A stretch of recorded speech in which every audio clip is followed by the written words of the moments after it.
جیسے کہ آج پوری دنیا میں کرسچن بھی مناتے ہیں 25 دسمبر کو کرسمس جو مناتے ہیں، یہ قرآن سے جو بات ثابت ہے وہ میں بتا رہا ہوں، یہ آج تک عیسائیوں کو بھی ان کی کتابوں میں نہیں ملی بات، ان کو اس چیز کا علم نہیں ہے، لیکن قرآن میں ہے کہ سب سے پاکیزہ خواتین میں سے ان کا شمار ہے۔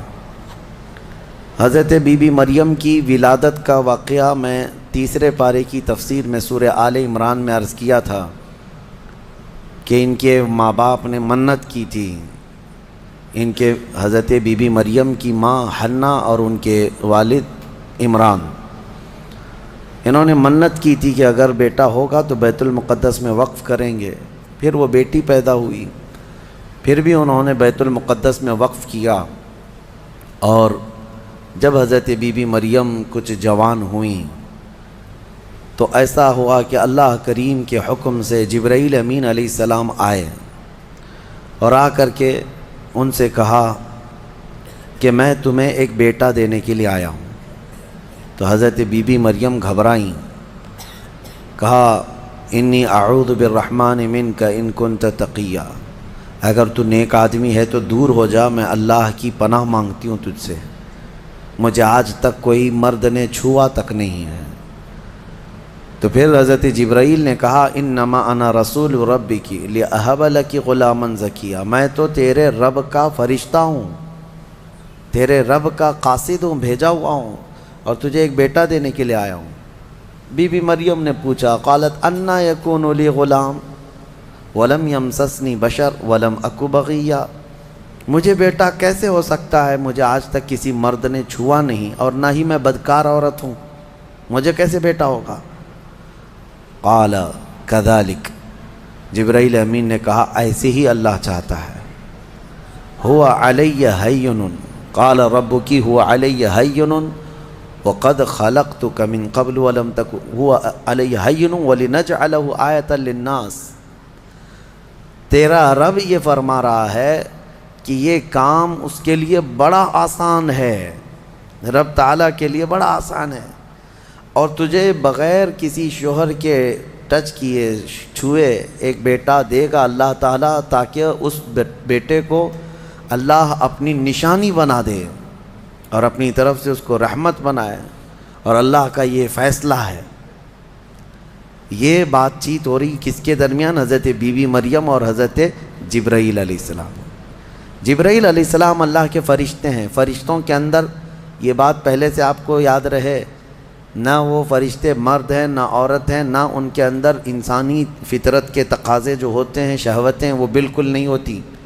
فرشتہ گناہ کرنا تو دور کی بات، گناہ کے متعلق سوچ بھی نہیں سکتا، اللہ نے وہ چیز ہی فرشتے کے اندر نہیں رکھی، فرشتوں کے اندر شہوت کا مادہ ہے ہی نہیں، خواہشات نفسانیہ بالکل نہیں، نفس ان کے اندر نہیں ہے۔ جبرائیل امین علیہ السلام جب ان کا اور حضرت بی بی مریم کا جو یہ کنورسیشن ہے، اس کو قرآن پاک میں بیان فرمایا رب تعالیٰ نے۔ اب اس کے بعد اچانک ہوا یہ، فَحَمَلَتْهُ فَانْتَبَذَتْ بِهِ مَكَانًا قَصِيًّا، اچانک بی بی مریم حضرت جبرائیل امین کے پھونک مارنے سے حاملہ ہو گئی۔ صرف انہوں نے پھونک مارا، کون؟ جبرائیل امین علیہ السلام، پھونک مارا تو وہ حضرت بی بی مریم کیا ہوئیں؟ حاملہ ہو گئی، اور جیسی وہ حاملہ ہوئیں تو ان کو خوف ہوا کہ اب قوم کیا کہے گی، تو وہ ایک آبادی سے بہت دور چلی گئیں جہاں کوئی نہ دیکھتا ہو، اور وہ ایک گھنی باغیچے کے جو کھجوروں کے درخت وہاں پر تھے، اس باغیچے میں چلی گئیں۔ یہ ایسا نہیں ہے کہ یہ حمل 9 مہینے کا تھا، بلکہ یوں حمل ہوا اور پھر بچے کی ولادت بھی، زیادہ دن تک کا یہ عمل نہیں تھا۔ بہرحال جب حضرت بی بی مریم بچے کی ولادت کے آثار نظر آنے لگ گئے، قریب ایک باغیچے میں گئیں، وہاں کا تذکرہ بھی رب تعالیٰ فرماتا ہے فَأَجَاءَهَا الْمَخَاضُ إِلَى جِذْعِ النَّخْلَةِ، ایک کھجور کے درخت کی جڑ کو پکڑ کر کے وہ بیٹھی رہیں، اور پھر اس کے نیچے سے وہاں سے آواز دینے لگی اپنے رب کو کہ مولا میری حفاظت فرما۔ اور درد ایسا ہوتا ہے ولادت کے وقت کا، اس وقت کے الفاظ حضرت بی بی مریم کے قرآن فرما رہا ہے، وہ کہہ رہی تھی کنت نسیم منسیا، یہ درد سے پہلے میں مر گئی ہوتی، بھلا دی گئی ہوتی، کاش میں ان تمام چیزوں میں نہ ہوتی۔ عورت جو ہے اس درد کے وقت بہت ہی زیادہ فرسٹریٹ ہوتی ہے، بہت تکلیف دہ ہوتی ہے، تکلیف زدہ ہوتی ہے، اس قدر کہ موت کے وقت ہونے والی تکلیف سے تھوڑی سی کم تکلیف بچے کی ولادت کے وقت ہوتی ہے۔ ایک عورت کو یہ آسان چیز نہیں ہے، اس کی تقریباً 40 کے قریب ہڈیوں سے تو روح نکل چکی ہوتی ہے عورت کے جسم سے جب بچے کی ولادت کا وقت قریب آتا ہے، اور وہ موت کے منہ میں جا کر کے واپس آنا یہ معمولی بات نہیں۔ اسی لیے اللہ تعالیٰ نے قرآن میں اس کا ذکر فرمایا، وہ حمل یعنی عورت جو ہے حملہ وفصالہ 30 شہر، یہ آیت ہے، اس میں اللہ تعالیٰ فرماتا ہے ووضعتہ کرہا، جب وہ بچے کو جنم دیتی ہے تو بڑی تکلیف کے ساتھ دیتی ہے۔ حضرت بی بی مریم کا بھی جب وہ وقت آیا تو وہ درخت کی جڑ کو پکڑ کر کے آواز دینے لگیں، کاش میں اس درد سے پہلے ختم ہو چکی ہوتی، بھلا دی گئی ہوتی۔ تو رب تعالیٰ کی طرف سے آواز آئی، اللہ تحزنی وقد جعل ربکی سریا، گھبرا مت اے مریم، تیرا رب تیرے لیے آسانیاں پیدا فرمائے گا، آسانیاں پیدا فرمائے گا۔ اس درخت کو ہلاؤ، پکی کھجوریں گریں گی تم پر۔ حضرت اللہ کی طرف سے حضرت بی بی مریم کو جو پیغامات آ رہے تھے یہ کیا تھے؟ یہاں پر بھی میں بتا دوں، اللہ تعالیٰ اپنے بندوں کو جو پیغامات دیتا ہے اس کے 3 طریقے۔ ایک وحی ہے جو نبیوں کو دی جاتی ہے، یعنی وہ وحی ہے، اس کو وحی کہتے ہیں، جو اللہ تعالیٰ کا پیغام نبی کو آئے۔ وحی کے بھی کئی طریقے ہیں، ڈائریکٹ اللہ تعالیٰ سے وہ کلام کر لیں یا کسی فرشتے کے ذریعے سے کر لیں، جیسے جبرائیل امین علیہ السلام جو لے کر کے آتے تھے اور نبیوں کو پہنچاتے تھے، یہ بھی کیا ہے، اس کو کیا کہتے ہیں، وحی، وحی ہے۔ اور اللہ کے ولیوں کو جو پیغامات اللہ کی طرف سے ملتے ہیں، اس میں فرشتہ تو نہیں آتا، لیکن اللہ تعالیٰ ان کو کچھ باتوں کی ہدایت دل میں ڈالتا ہے یا ان کے ذہن میں، دماغ میں وہ چیزیں اچانک اترتی ہیں، اس کو کہتے ہیں الہام۔ یہ وحی نہیں ہے، یہ کیا ہے، الہام۔ اور عام مومنین کے دلوں میں بھی اللہ ہدایت ڈالتا ہے، آپ کو خود بھی کچھ چیزیں سمجھ میں آ جاتی ہیں، یہ صحیح ہے، یہ غلط ہے، یہ اللہ کی طرف سے دی ہوئی ہدایت ہے، اس کو القاء کہتے ہیں۔ ہے اللہ کی دی ہوئی ہدایت، لیکن اگر وہ نبی کو ہو تو وحی ہے، ولی کو ہو تو الہام ہے، عام مومنین کو ہو تو القاء ہے۔ اور کچھ کافروں کو بھی ہوتی ہے، کافروں کو جو چیزیں معلوم ہوتی ہیں اس کو استدراج کہتے ہیں، یعنی وہ بھی کچھ چیزیں معلوم کر لیتا ہے۔ بہرحال یہ ایک الگ بحث ہے۔ حضرت بی بی مریم کو یہ الہام اللہ کی طرف سے تھا، اللہ تبارک و تعالیٰ نے ان کو فرمایا کہ درخت کی یہ جڑ کو ہلاؤ، پکی کھجوریں گریں گی۔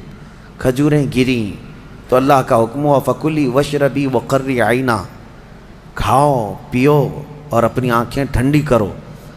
درد زہ اس کو کہتے ہیں، بچے کی ولادت کے وقت ہونے والا درد۔ قرآن کے اعتبار سے اس درد کے وقت عورت کو کھجور کھانا چاہیے، کھجور سے افاقہ ہوگا، کیونکہ قرآن میں اللہ نے بی بی مریم کو یہ عطا فرمایا۔ وہ کھجوریں کھائیں اور اس کے بعد اب جو حکم تھا اللہ کا وہ کیا تھا، فَإِمَّا تَرَيِنَّ مِنَ الْبَشَرِ أَحَدًا فَقُولِي إِنِّي نَذَرْتُ لِلرَّحْمَنِ صَوْمًا، اگر کوئی آدمی تجھے نظر آ گیا بچہ ہونے کے بعد، بچے کو دیکھ کر کے کوئی بھی اگر تم کو نظر آیا تو بات مت کرنا کسی سے۔ اس وقت چپ کا روزہ ہوتا تھا، یعنی خاموشی کا روزہ، ہماری شریعت میں نہیں ہے، لیکن پہلے کی شریعت میں چپ رہنے کا روزہ بھی ہوتا تھا، یعنی وہ جو ٹائم ہے اتنے ٹائم تک کسی سے بات نہیں کریں، یہ ہونا چاہیے، لیکن ہماری شریعت میں نہیں ہے۔ کاش یہ روزہ عورتوں پر ہو جاتا، بہت سارے لوگ محفوظ ہو جاتے ہیں۔ خیر، حضرت بی بی مریم کو کہا گیا کہ چپ کا روزہ رکھنا، اور کوئی بھی اگر بات کرے تو اشارہ کرنا اپنے بیٹے کی طرف کہ اس سے بات کرو، میں آج چپ کا روزہ ہوں، یعنی وہ اشارہ لوگ سمجھ جاتے تھے کہ روزہ ہے۔ تو حضرت بی بی مریم وہاں جب پہنچی تو درد ذہ کے بعد حضرت عیسیٰ علیہ السلام پیدا ہو گئے۔ وہ ایک پتھر پر جلوہ بار ہوئے، اور جیسے ہی پیدا ہوئے حضرت عیسیٰ علیہ السلام وہ پاک صاف تھے، کوئی دایا نہیں، کوئی نرس نہیں، کوئی نرسنگ ہوم نہیں۔ یہ اللہ تعالیٰ کی قدرت تھی، ایک صحیح سلامت بیٹا، اور وہ بھی اللہ کی نشانی بنانی تھی بغیر باپ کے۔ حضرت عیسیٰ علیہ السلام پیدا ہوئے، اور حضرت بی بی مریم اپنے بیٹے کو اٹھائیں اور لے کر کے چل پڑیں ایک ہی دن میں، جس کو کہتے ہیں زچہ عورت، یعنی جس کا بچہ ہوا ہوتا ہے وہ عورت کمزور ہو جاتی ہے، لیکن حضرت بی بی مریم اپنے بیٹے کو اٹھائیں اور چل پڑیں۔ جیسے ہی وہ بستی کی طرف آنے لگی، ان کی گود میں بچہ تھا، لوگوں کی نظر پڑ گئی، کوئی ادھر ادھر چیمی گوئیاں شروع ہو گئیں، باتیں کانا پوسی، لوگ جمع ہوئے اور پوچھنے لگے، یا اخت ہارون ما کان ابوک امرأ سوء وما کانت امک بغیہ، اے مریم تو تو بڑی پاک خاتون ہے، اخت ہارون کہا جاتا تھا پاک عورت کو، تو تو بالکل ہارون کی بہن کی طرح ہے، تو نے یہ کیسے کر لیا؟ نہ تیرا باپ بدماش تھا، نہ تیری ماں بری تھی، یہ کہاں سے آ گیا تیرے اندر بچہ؟ فاشارت الیہ، بی بی مریم نے اپنے بیٹے کی طرف اشارہ کیا، اس سے بات کرو، میں آج چپ کا روزہ ہوں۔ لوگوں نے کہا، قالوا کیف نکلم من کان فی المہد صبیا، ہم اس سے کیسے بات کریں جو گود میں بیٹھا ہوا ہے؟ گود کے بچے سے بات کریں گے؟ تو اشارہ اس طرف کر رہی ہے۔ تو لوگ ابھی یہ بات چیت کر ہی رہے تھے، گود میں سے ہی حضرت عیسیٰ علیہ السلام بول پڑے، قال انی عبد اللہ آتانی الکتاب وجعلنی نبیا وجعلنی مبارکا اینما کنت واوصانی بالصلاة والزکاة ما دمت حیا وبرا بوالدتی ولم یجعلنی جبارا شقیا والسلام علی یوم ولدت ویوم اموت ویوم ابعث حیا۔ یہاں تک کا کلمہ عیسیٰ علیہ السلام نے گود میں ہی کیا۔ کیا کہتے ہیں؟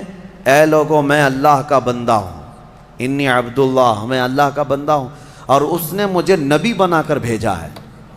حضرت عیسیٰ علیہ السلام کو گود میں ہی نبوت ملی ہے، گود میں نبوت ملی ہے، اس نے مجھے نبی بنا کر بھیجا ہے۔ صرف نبی نہیں، وجعلنی مبارکہ، اور مجھے برکت والا بنا کر بھیجا ہے۔ اور پھر مجھے اللہ نے یہ حکم دیا ہے، میں جہاں کہیں پر بھی رہوں نماز قائم کروں، زکوٰۃ دیتا رہوں، جب تک میں زندہ رہوں نماز قائم کرتا رہوں اور زکوٰۃ دیتا رہوں، ان کی امت کی اور ان کی شریعت کی جو نماز رہی۔ اور پھر اللہ نے مجھے حکم دیا ہے کہ میں میری ماں کا فرما بردار رہوں اور اس کا نافرمان نہ رہوں۔ اور پھر آخری والا جملہ تو بہت امپورٹنٹ ہے ہم سنیوں کے لیے، جو عیسیٰ علیہ السلام نے کیا۔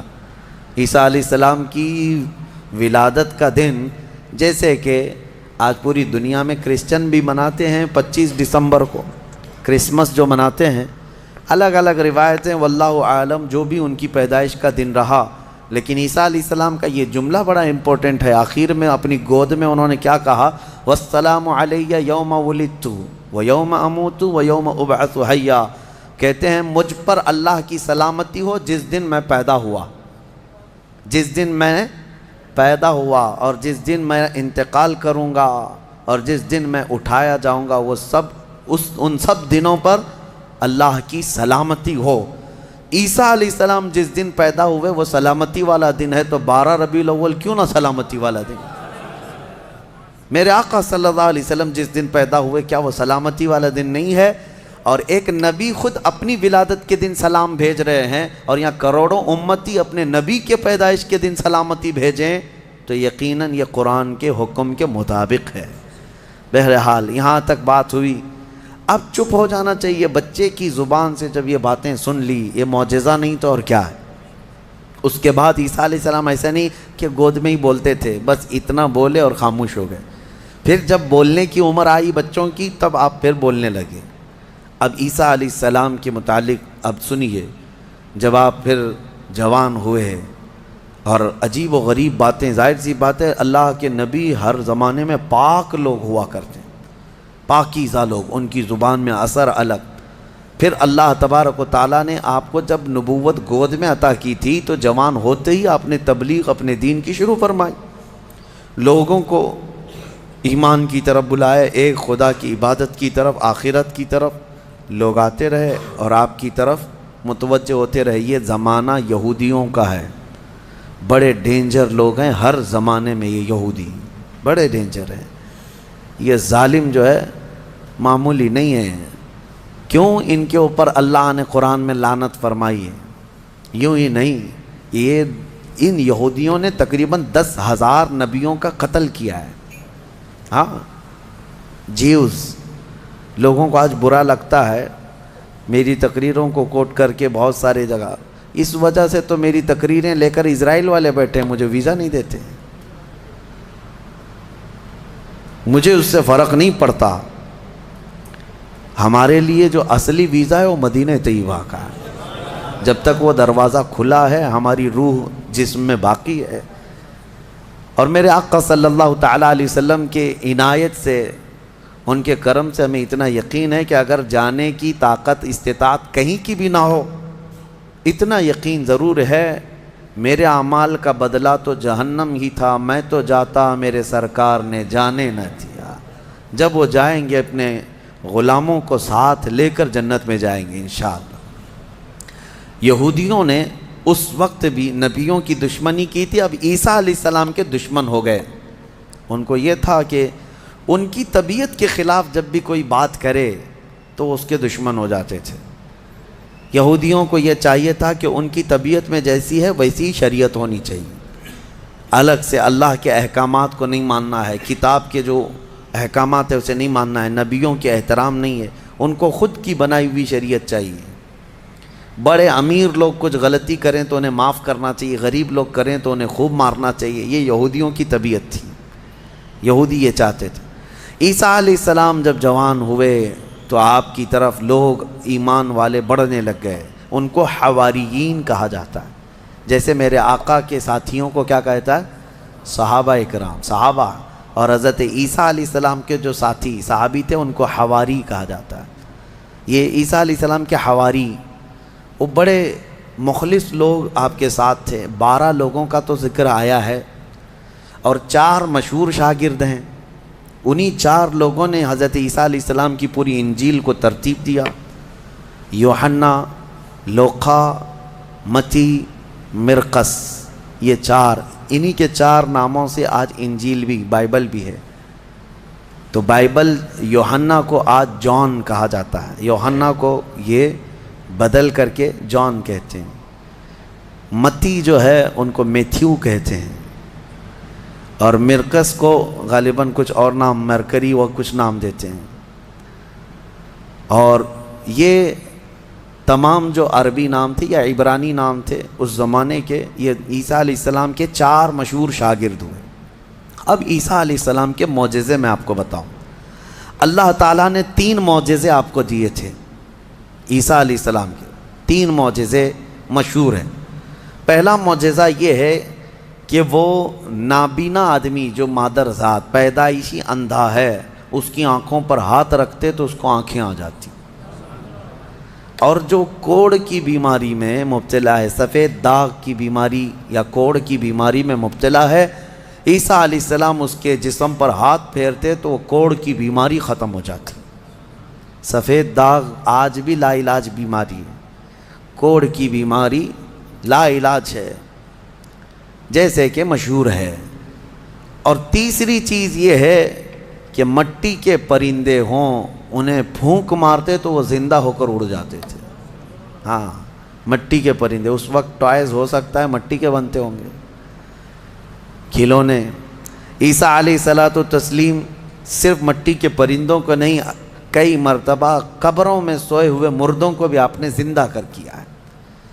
قبر پر کھڑے ہو کر کے آپ کہتے قم باذن اللہ، اللہ کے حکم سے اٹھ جا، تو مردہ زندہ ہو جاتا۔ آپ نے اپنی زندگی میں 3 مردوں کو زندہ کیا، اور وہ جیے بھی اور پھر چند دنوں کے بعد پھر مرے بھی۔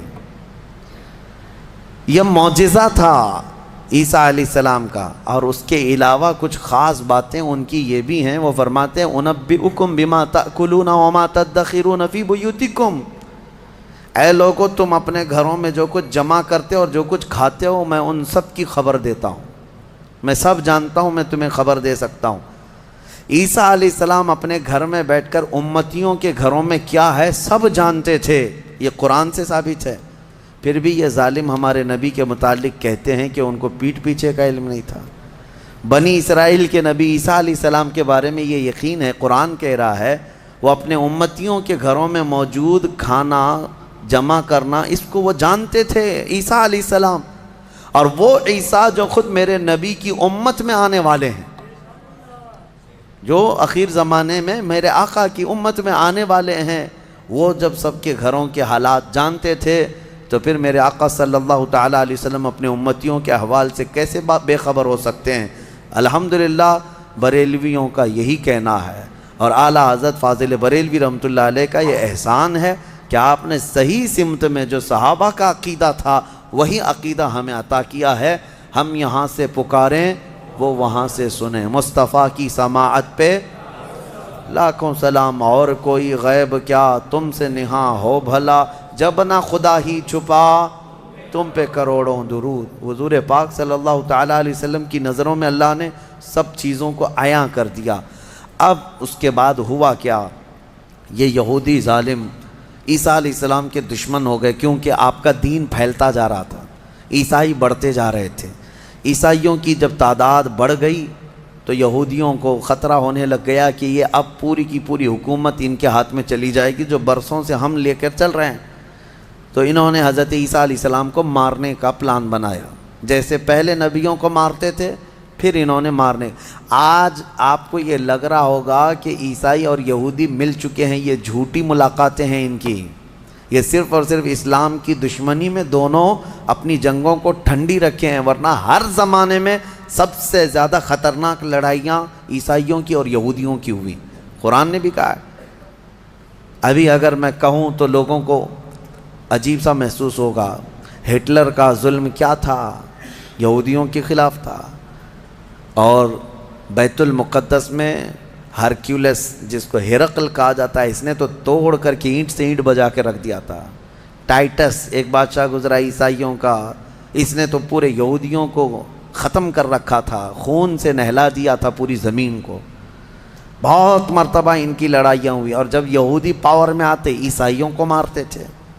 یہ جنگیں تو چلتی رہی ہیں کتنے سالوں تک۔ وجہ بھی ہے جنگوں کی کہ انہوں نے شروع کیا، یہودیوں نے عیسائیوں کو برباد کرنے کے لیے انہوں نے پہلے کیا کیا، ان میں گھس کر کے ان کے عقیدے کو چینج کیا۔ پہلے عیسائی ایمان والے تھے، عیسیٰ علیہ السلام پر ایمان رکھتے اور عیسیٰ علیہ السلام کو اللہ کا بیٹا نہیں اللہ کا رسول مانتے تھے، اللہ کے رسول ہیں وہ۔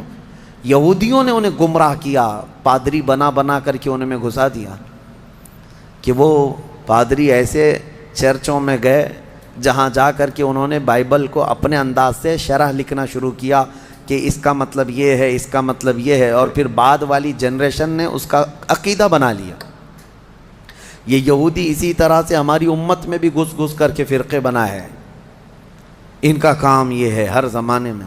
اور یہ میں ہوا میں نہیں بول رہا ہوں، باضابطہ انہوں نے یہ سب کام کر کے کتابیں بھی لکھی ہیں کہ ہم نے یہ کیا ہے، اعتراف کیا ہے۔ مارکیٹ میں آج کتابیں ملتی ہیں یہ جو کرتے ہیں، اور اس کے بعد اعترافی کتاب بھی لکھتے ہیں کہ ہم نے یہ کام کیے ہیں۔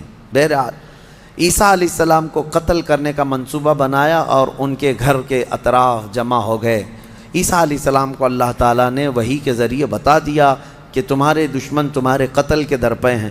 عیسیٰ علیہ السلام اپنے حواریین سے رات میں ملاقات کرتے ہیں، ان کو دین کے ساری باتیں پیش کرتے ہیں، اور جو انجیل تھی جس کو یہ بائبل کہتے ہیں وہ سب اپنے شاگردوں میں تقسیم کر دیا، اور سب کو الگ الگ جگہ جانے کا حکم دیا کہ تم فلاں جگہ چلے جاؤ، تم فلاں جگہ چلے جاؤ، تم فلاں جگہ چلے جاؤ۔ اور پھر سب کو یہ اپنی آخری وصیت میں کہا میں اللہ کے حضور جا رہا ہوں۔ یہ ان کے آخری پیغامات تھے اپنے شاگردوں کو، اپنے صحابہ کو، اپنے حواریین کو کہا۔ ان کے حواریین سب چلے گئے، عیسیٰ علیہ السلام اکیلے تھے گھر میں۔ اب یہودیوں نے ان کے گھر کا گھیراؤ کر لیا۔ یہ قرآن سے جو بات ثابت ہے وہ میں بتا رہا ہوں، یہ آج تک عیسائیوں کو بھی ان کی کتابوں میں نہیں ملی بات، ان کو اس چیز کا علم نہیں ہے، لیکن قرآن میں ہے۔ کیونکہ عیسیٰ علیہ السلام گھر میں تھے، اس کے بعد عیسائیوں کو کہاں سے پتہ چلے گا کیا ہوا تھا؟ عیسیٰ علیہ السلام کے جو حواریین تھے وہ بھی دور چلے گئے تھے. گھر میں کیا ہوا کسی کو نہیں معلوم. ہوا یہ کہ یہودی قتل کرنے کے لیے آئے اور اپنے ایک بندے کو, اپنے ایک قاصد کو گھر میں بھیجا, جاؤ دیکھو عیسیٰ ہیں کہ نہیں. وہ اندر آیا دیکھنے کے لیے. عیسیٰ علیہ السلام تلاوت میں مشغول تھے. اسی وقت قرآن میں اللہ فرماتا ہے ہم نے عیسیٰ علیہ السلام کو اللہ نے آسمانوں پر اٹھا لیا. عیسیٰ علیہ السلام کو آسمانوں پر اٹھا لیا گیا, اور جو اندر آیا تھا اس کو عیسیٰ علیہ السلام کی شکل دے دیا اللہ نے, اور وہ بھی پوری شکل نہیں, آدھی شکل. اوپر سے وہ عیسیٰ علیہ السلام کی شباہت کا دکھتا تھا. وہ اندر ڈھونڈ ہی رہا ہے, بہت لمبا ٹائم ہو گیا. یہودیوں نے دیکھا ہمارا بندہ اندر گیا ابھی تک آیا نہیں. بہت دیر انتظار کرنے کے بعد جب وہ نہیں آیا باہر, تو سارے یہودی تلوار سوتے خود ہی گھس گئے اندر, گھر کے اندر. اور جا کر کے دیکھا تو یہ شخص کھڑا تھا, عیسیٰ علیہ السلام کی شکل تھا. پکڑ کر کے لائے اسی کو کہ عیسیٰ مل گیا, عیسیٰ مل گیا. وہ جوش میں تھے, لا کر کے سولی پر چڑھا دیا اپنے ہی بندے کو. اس کو سولی پر, سلیب پر چڑھا دیا اور قتل کر دیا. وہ پھانسی پر بیچارہ چڑھ گیا. اس کے بعد ان کی دماغ میں یہ بات آئی, اب کھوپڑی کھلی کہ ہمارا بندہ کہاں گیا, جس کو ہم نے گھر میں چیک کرنے کے لیے بھیجا تھا وہ کہاں گیا. تو بعض لوگوں نے پیر یعنی ناف سے لے کے نیچے تک کا حصہ دیکھ کر کے کہا یہ تو ہمارا بندہ دکھتا ہے, ہمارا آدمی دکھتا ہے جس کو ہم نے اندر بھیجا تھا, اس لیے کہ اس کے نیچے کا حصہ جو ہے ہمارا وہ جو شخص تھا اس سے ملتا جلتا ہے. تو پھر وہ کہنے لگے یہ اگر ہمارا یہ آدمی ہے تو پھر عیسیٰ کہاں گئے, وہ کہاں ہیں, گھر کے اندر سے کہاں چلے گئے, ہم نے تو گھر کا گھیراؤ کیا تھا. وہ اسی شک میں پاگل ہوتے رہے بیچارے. یہ اگر عیسیٰ ہے تو ہمارا شخص کہاں ہے, اگر یہ ہمارا شخص ہے تو عیسیٰ کہاں ہے. اور زبردستی کسی کو پھانسی دے دیا, پھانسی پر چڑھایا اور اعلان بھی کر دیا سب کو کہ ہم نے عیسیٰ علیہ السلام کو پھانسی دے دیا. بیچارے یہ عیسائی نادان لوگ یہودیوں کی بات پر مان بھی گئے کہ ہاں ہمارے عیسیٰ جو ہے صلیب پر چڑھ گئے, صلیب پر چڑھ گئے. حالانکہ عیسیٰ علیہ السلام صلیب پر نہیں چڑھے. ہمارا عقیدہ یہ ہے کہ عیسیٰ علیہ السلام زندہ ہیں اور ان کو آسمانوں پر اٹھایا گیا ہے اور وہ آئیں گے واپس. اب یہاں بات یہ ہے کہ عیسائی سارے بھی جو ہے صلیب کے قائل نہیں تھے. یہ تو بہت زمانے کے بعد یہ سب آیا, یہ جو صلیب کا جو نشان ہے پلس کا جو نشان ہے, یہ نشان جو ہے بہت دنوں کے بعد ان کا آیا اور اس پر پھر وہ لٹکا بھی دیتے ہیں. عیسائیوں میں بھی الگ الگ فرقے ہوئے, آرتھوڈکس ہے, کیتھولک ہے, اور پھر کئی فرقے ایسے ہیں جن میں پرانے زمانے کے عقائد پر وہ لوگ قائم رہے کہ اللہ کی وہ نبی ہیں, بیٹا نہیں ہیں. بہرحال ان میں فرقے پیدا کرنے والے یہودی ہیں. اب میں یہاں پر ایک بات کہہ کر اپنی گفتگو کو سمیٹتا ہوں کہ یہ واقعہ ہو کر 550 سال گزر گئے تھے. عیسائی یہودی لڑتے تھے, مرتے تھے. 570 سال گزر گئے عیسیٰ علیہ السلام کے آسمانوں پر اٹھائے جانے کے بعد. تب مکہ مکرمہ میں محمد الرسول اللہ تشریف لائے, میرے آقا تشریف لائے. اور پھر جب آپ نے نبوت کا اعلان فرمایا اور قرآن اترنے لگا تو اللہ نے قرآن کی آیتوں میں 550 سال سے جو مسئلہ لٹیگیشن کا شکار تھا, کیوں سمجھ لیں جو پراپرٹی کسی کے حل میں نہیں ہوتی ہے, اس طرح کا مسئلہ تھا کہ کوئی حل نہیں کر پاتا کہ آخر ہوا کیا تھا. یہ اسلام کا احسان ہے یہ عیسائیوں پر بھی کہ قرآن نے بتایا کہ عیسیٰ علیہ السلام صلیب پر نہیں گئے بلکہ آسمانوں پر اٹھائے گئے. اور دوسری بات, عیسائیوں پر ایک بڑا احسان قرآن کا یہ بھی ہے کہ یہودی ہمیشہ بی بی مریم کو گالیاں دیتے رہے. یہودی ہمیشہ الزام لگاتے رہے کہ مریم کے ہاں بغیر باپ کے بیٹا پیدا ہو گیا, غلط عورت تھی, نعوذ باللہ معاذ اللہ. یہودی گالیاں دیتے رہے اور عیسائی صفائی دیتے رہے. لیکن یہ احسان ہے قرآن کا ان پر بھی کہ بی بی مریم کے ساتھ کیا ہوا تھا, یہ پوری تفصیل اللہ نے قرآن میں بتائی. عیسائیوں کو تو یہ چاہیے کہ قرآن کا احسان ہمیشہ ماننا چاہیے. بی بی مریم کی طہارت قرآن نے بتائی ہے. بہرحال لوگوں کو ایسا لگتا ہوگا کہ ہم ایک دوسرے کے دھرم کے خلاف ہوتے ہیں. آپ یہاں آ کر کے دیکھیں کرسچینٹی کے اندر جو کچھ بھی آج تبدیلی ہے ہم اس کے قائل نہیں ہیں، لیکن عیسیٰ علیہ السلام اور حضرت بی بی مریم کے لیے ہم اپنی گردنیں ہمیشہ اسی طرح احترام میں جھکاتے ہیں، کیونکہ میرے نبی نے فرمایا کہ وہ اللہ کے نبی تھے. اب ایک اور بڑا ان کا جو گمراہی کا عقیدہ ہوا، کیا؟ وہ ٹرائنیٹی کا عقیدہ، تثلیث جس کو کہتے ہیں، تین خدا ماننا. کہتے ہیں ہے ایک ہی لیکن تین حصے. یہی تو ہندو بھی کرتے ہیں، ہے ایک ہی ہے باقی اوتار ہیں سب. اسی طرح عیسائیوں میں شرک آ گیا. کیسے؟ وہ کہتے ہیں ایک خدا ہے، اس کو فادر کہتے ہیں، گاڈ فادر، وہ فادر ہے، اور بیٹا سن ہے، یعنی عیسیٰ علیہ السلام کو سن کہتے ہیں. اور پھر بی بی مریم میری ہے. ایک فرقہ یہ کہتا ہے کہ تین ہیں، ایک فادر ہے، ایک سن ہے اور ایک میری ہے، یہ تین ہیں. اور ایک فرقہ ہے تین خدا مانتا ہے، اس میں ایک حضرت اللہ کو، دوسرے عیسیٰ کو، اور تیسرے جبرائیل امین کو، روح القدس کو، یہ بھی خدا. اب ان سے کئی مرتبہ بحثیں بھی ہوئی، باتیں بھی ہوئی، تب یہ یہی کہتے ہیں ہے تو ایک ہی، اسی کا یہ حصہ ہے.